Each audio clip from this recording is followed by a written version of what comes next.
Good morning. Happy Tuesday. So today we'll be talking about uploading an SSL cert to your local web tier environment. So this is going to be for any system admin that has a local web tier environment that's looking to add their SSL cert. We do have a previous video, but there's been a couple of changes in this process, so I just kind of wanted to go over this topic again.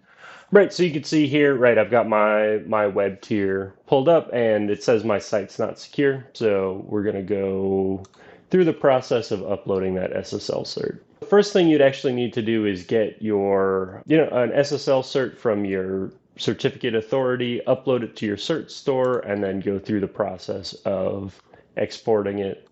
When you do export it, just make sure to export the private key as well. Next, we're going to bounce to the admin console.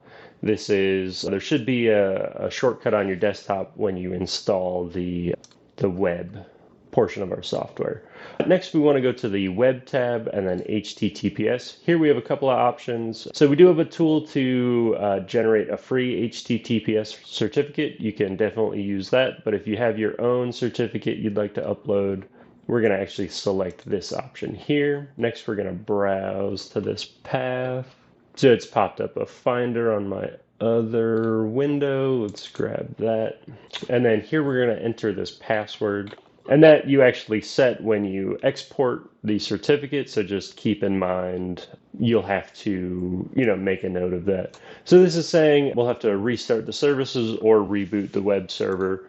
So to restart the services, we can come here to the Home tab and click, that restart button. Once done, that should fix that, or it should upload that certificate. If needed, you can just restart the server if you're not seeing those changes reflected.